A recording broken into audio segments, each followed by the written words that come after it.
You can't shut it. Anne bak ne oldu burada?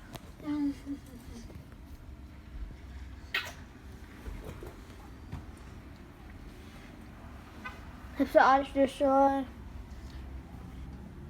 Bu polisler yasaklamadı mı buradan geçmeyin diye? Bunlar buradan geçiyorlar. Polis gitti Rukiye, ne yapsın? Ay, can't. The glass stuff happened. Anne. Kopyalı bitir Taner.